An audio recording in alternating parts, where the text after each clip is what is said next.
Hi, today we're going to cover changing oil on a 2008 Suzuki. Before you start to change oil in whatever your vehicle is, make sure that you have the appropriate oil, weight, viscosity, and also filter. Never hurts to have a can of brake cleaner, degreaser, some latex gloves. Love these things. Also, you'll make sure you have some paper towels or some shop towels. And if you happen to have it or be able to find it, a nice piece of absorbent matting is also very helpful. Make sure that you wear glasses. These are prescriptions, so I don't need them. But anytime you get underneath the vehicle, you can always get dirt or debris in your eyes. So be sure you take care of your eyes. Hi, my name is Mike.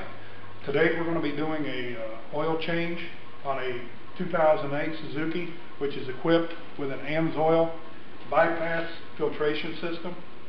The bypass filtration system adds a remote bypass filter into your oil system in conjunction with your full filter on the block.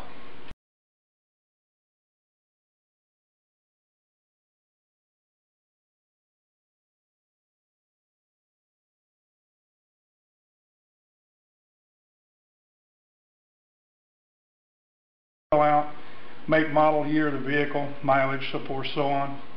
Then we have a sample bottle that we actually collect the sample in. I've already pre-warmed the car, so I'm just going to start it. And then I have a petcock installed on the side of the bypass system. We'll just take a 4-ounce sample. Make sure you have the vehicle good and warm, normal operating temperature. Like I said, we installed the petcock into the line. So all we got to do is get our oil sample here, crack the petcock, pumping it right into the bottle. We get about a full bottle,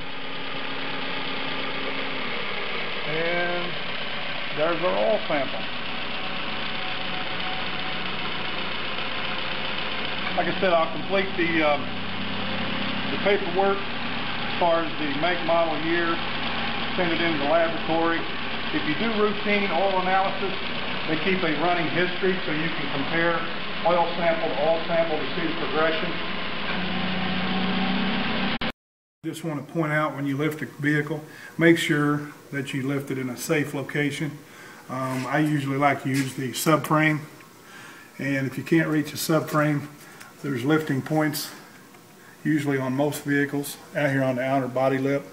That gives you a good solid place to lift. Once you get it lifted to an adequate height, be sure and place your stands either on that lifting point or on your side. Okay, now we're going to remove the drain plug. Make sure you have the appropriate size wrench. In my case, it's a 17 millimeter. Just loosen your drain plug. Position your drain pan underneath. I have one here that I can adjust up.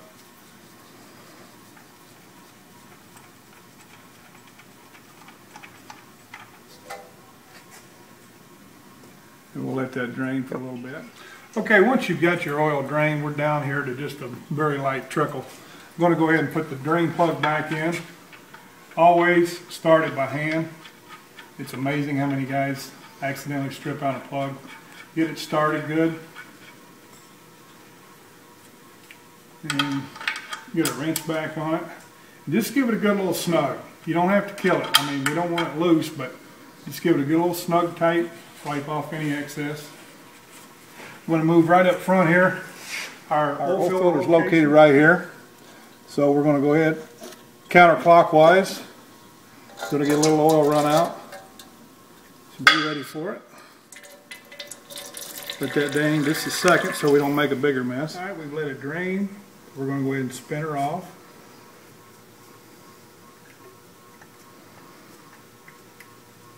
Careful when you're wearing latex gloves and a filter covered in oil. It's all slick. That's a good reason to wear gloves. Now that we've got our filter off, I like to take a little brake cleaner, just clean up any residual oil that's ran down. I do not like a dirty motor. So we'll just clean that up real quick. Wipe any of it down. That way, if you did happen to have a leak, you'd be able to tell. You don't clean up your residue and you have a leak, you're not really going to know it. Next, we're going to install our oil filter. You always want to take and put a little oil in your filter so it's not completely dry. How much you can put in depends on the angle of the filter. If some Toyotas, the filter's like that, you really can't put any oil in it. But if your filter hangs straight down or at a slight angle, you can put about 80%. I put just a thin coat of oil on my gasket.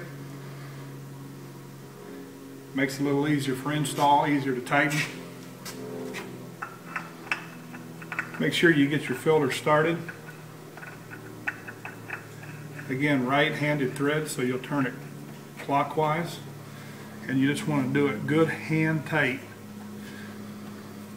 If you don't have a real good grip, you might want to use the assistance of a wrench just to make sure you do get it snug, but you don't want to over tighten it.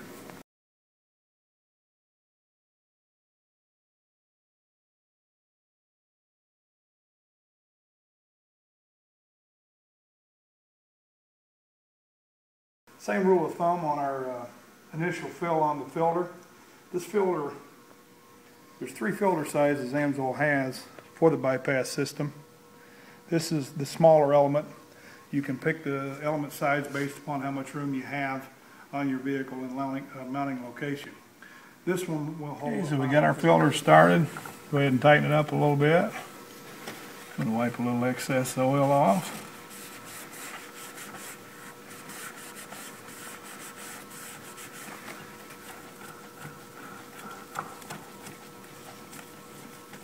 And again, just get it good and hand tight.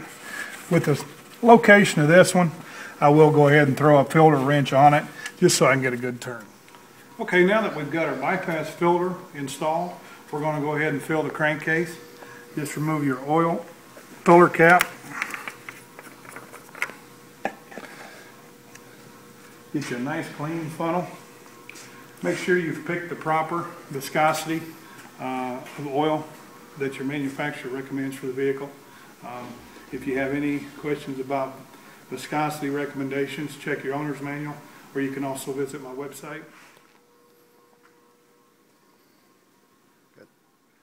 Once you've got all your oil put back in the crankcase, go ahead and get your, remove your funnel, get you a rag just so you don't make a mess there.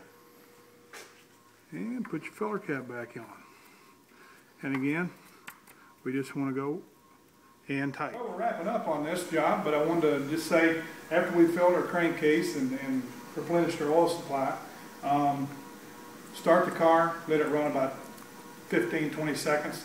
Just do a quick visual inspection where your filters mount, and make sure your cap and everything's tight. Look for any leaks, make sure you have no leaks. If you have no leaks, shut the car off, wait about 2 or 3 minutes. Go ahead and recheck your oil level, make sure you're good. And also remember, always dispose of your waste oil properly. Take it to any one of your local parts stores, they'll be happy to get rid of it. Thank you.